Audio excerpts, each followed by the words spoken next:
Hi, my name's Pharaoh, and welcome to a tip for the day video. And this is going to be a slightly unusual tip for the day because it's basically going to be just showing you some worked ideas and some thinking that I've been having for many, many months, and only recently tried to actually do anything with. So this is what I've been working on. Great, hey? It's not much to look at until we go into the build camera. So let's do that. And this gives you a better idea of what we've been working on here. What I have here is a cone and a cylinder cut through to create conic sections and cylindrical sections. Here at the top we have a 32-sided circle built with biodomes. At the bottom we have a 32-sided circle built with biodomes and also a point in the center. And what I've done is I've drawn wires from the top circle to the bottom circle, and I've also drawn wires from the middle center up to the top circle and created a cylinder and a cone. And then I've cut through that cone with flaws at two different angles. So let's look at the top one first.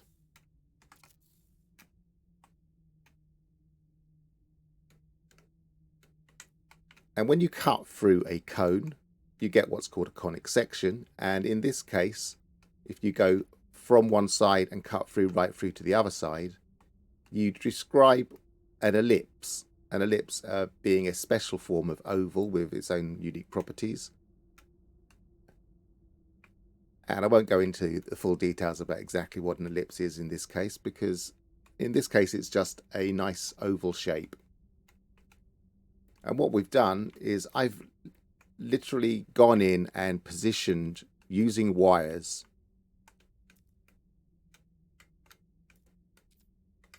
I've positioned manually an ellipse just inside where the wires cut by just drawing wires across the surface. And yes, it's a manual positioning technique, but I was quite careful in exactly where I positioned, and I think the ellipse has come out pretty well considering there's no real measurements involved. It's just a hand-drawn ellipse using wires as a guide. Then if we go a bit deeper, get rid of these. Underneath I have cut through both the cone, leaving this ellipse in the middle, a slightly squatter ellipse because I went in at a different angle, and depending on the angle depends how the ellipse will come out. And I also have an oval, which is a cut through of the cylinder, which is from the two circles. And I did exactly the same thing.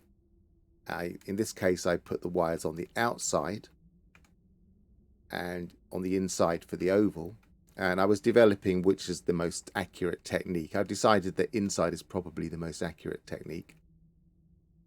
And again, we have a pretty convincing oval shape and a pretty convincing ellipse, although the ellipse doesn't look anything unusual because it's cut through at a less steep angle. It looks more oval-like.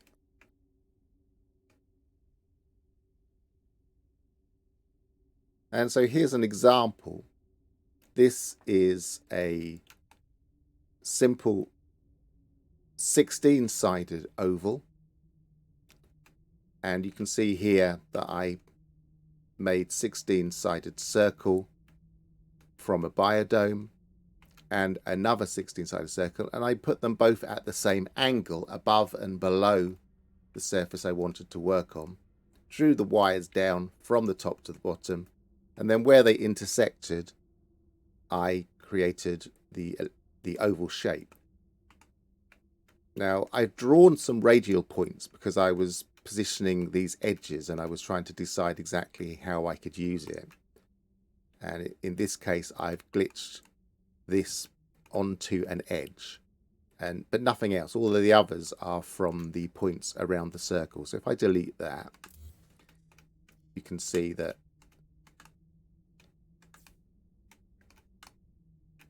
any point around here has 3 potential points we can glitch onto. We've got this direction to the next point, and again obviously on the other side. So you can be picky about exactly which wire you choose. You could just draw the wire instead of this from the center across. You could create other points from different points. So we've got some variation and different ways we can approach these points. Nope, I didn't have the right things set up.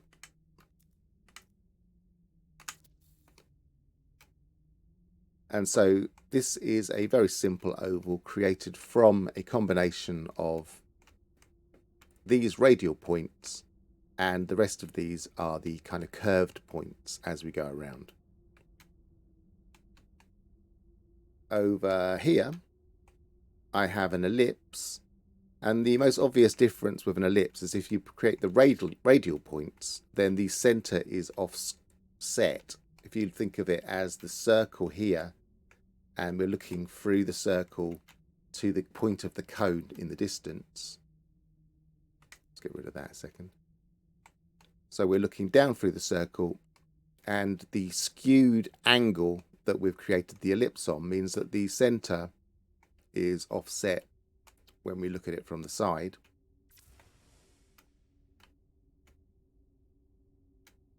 And so I put the radial points in because I was creating this egg shape and seeing how it looked.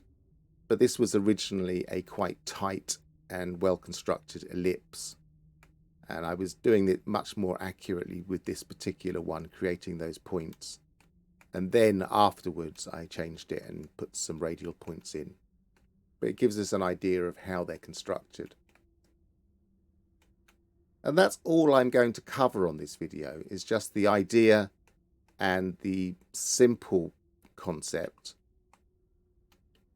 that you can create a cone with wire points from a circle, or you can create a cylinder with wire points from 2 circles, and use those points as they cut through an intersecting plane to create ovals and ellipses. And in a later video, which may take a little bit more time to actually create, I will show a worked example of something like this one and draw an ellipse with a circle and a point to give you an idea of exactly how it works and how you do it from scratch. So there you have it, a quick overview of some conic sections and cylindrical sections. I've been Pharaoh, and I'll see you shortly with more tips for the day. Goodbye.